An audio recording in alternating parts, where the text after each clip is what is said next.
Apa yang terjadi dengan desa dan juga dirimu? Ucap Meilin memulai pembicaraan. Ansheng memberanikan diri menatap Meilin dan sesaat ia terpesona dengan wajah cantik Meilin. Namun ia langsung memalingkan wajahnya saat tahu Meilin menatapnya. Ansheng menarik nafas lalu mulai menceritakan tentang desanya dan juga nasib keluarganya. Desa ini dikenal sebagai desa persik, karena dahulu banyak pohon persik di sini dan desa ini adalah desa yang indah juga damai karena desa ini telah diberkati oleh Dewi Penguasa. Ansheng mulai menceritakan tentang desanya. Dewi Penguasa, lirih Meilin.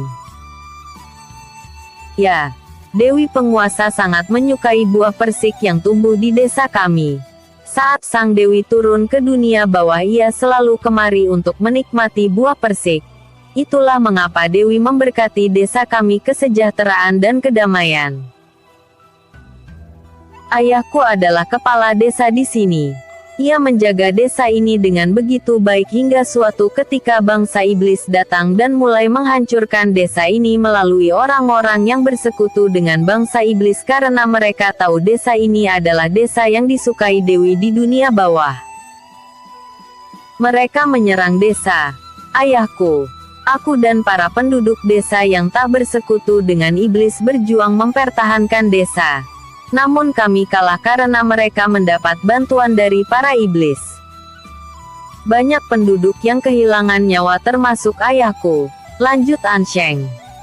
Ansheng berhenti sejenak dan meminum tehnya. Lalu apa yang terjadi denganmu dan adik perempuanmu yang mereka bicarakan tadi? Tanya Meilin. Singkat cerita mereka orang-orang yang bersekutu dengan iblis mulai menindas kami.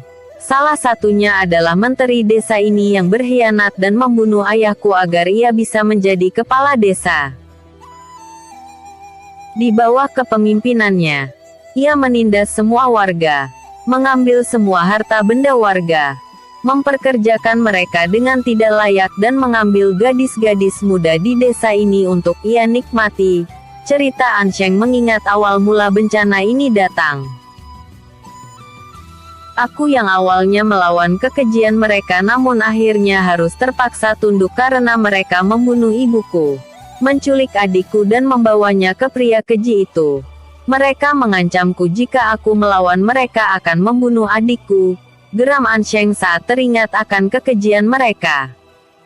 Meilin mengetahui jika Ansheng berusaha menahan amarahnya. Selamatkan adikmu, singkat Meilin.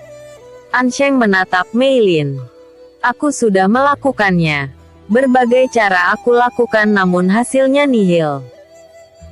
Mereka terlalu kuat seperti ada energi yang tak terlihat membantunya dan setiap aku mencoba menyelamatkan adikku pasti berakhir dengan siksaan yang adikku terima, jawab Ansheng dengan raut sedih. Sebenarnya Ansheng bukanlah pria yang lemah. Ia adalah salah satu orang yang kuat di desa ini dan memiliki kultivasi tingkat menengah bumi dan itu termasuk yang lumayan tinggi sebagai manusia biasa. Namun jika dibandingkan dengan kekuatan iblis dia tak mampu menandingi. Meilin pun sudah tahu sejak awal hanya saja dia ingin mendengar semua cerita langsung dari mulut pria itu. Lakukan lagi. Selamatkan adikmu dan desa ini. Ucap Meilin. Aku ingin tapi bagaimana? Aku sudah berusaha tapi aku tak mampu menandingi mereka, jawab Ansheng. Aku akan membantumu, santai Meilin sembari menyesap tehnya. Ansheng yang awalnya berpikir apakah itu mungkin karena Meilin hanya seorang wanita namun ia ingat apa saja yang telah Meilin lakukan malam ini dan itu membuat Ansheng yakin jika Meilin bukanlah wanita biasa. Benarkah Nona akan membantuku membebaskan adikku dan juga desa ini dari mereka? Tanya Ansheng memastikan. Sekarang ayo kembali ini sudah larut malam. Ucap Meilin dan beranjak pergi meninggalkan kedai. Mereka berdua pun kembali ke penginapan. Sedangkan di sebuah rumah yang cukup besar dengan penjagaan ketat. Ada dua orang pria sedang terlibat pembicaraan yang serius. Tuan, gadis ini benar-benar cantik seperti seorang dewi. Namun terlihat dingin, tapi hamba yakin Tuan akan sangat menyukainya, ucap seseorang yang ternyata pemilik penginapan. Benarkah yang kau katakan itu, Ciming? Ucap Menteri Haoling yang kini menjadi kepala desa menggantikan ayah Ansheng. Tentu Tuan. Kau tak perlu meragukanku. Gadis ini benar-benar berbeda, tidak pernah hamba melihat gadis seperti dia selama hidup hamba, ucap Ciming. Kau begitu bawa dia kepadaku. Jika perkataanmu benar aku akan membayarmu sangat mahal, jawab kepala desa Haoling. Baiklah Tuan. Bersabarlah sebentar, aku akan membawanya kepada Anda, ucap Ciming dengan gembira membayangkan banyaknya uang akan ia terima. Ya, pria gemuk pemilik penginapan yang bernama Ciming itu kini sedang berada di rumah kepala desa Haoling. Ciming berencana menjual Meilin kepada kepala desa Haoling.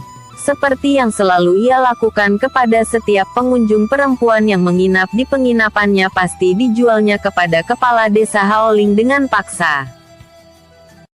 Begitupun saat melihat Meilin. Ia berpikir akan mendapatkan uang yang sangat banyak jika menjualnya kepada kepala desa Haoling karena Meilin sangat cantik dan tak pernah ia melihat wanita yang secantik Meilin. Episode sebelumnya 36. Episode berikutnya 38.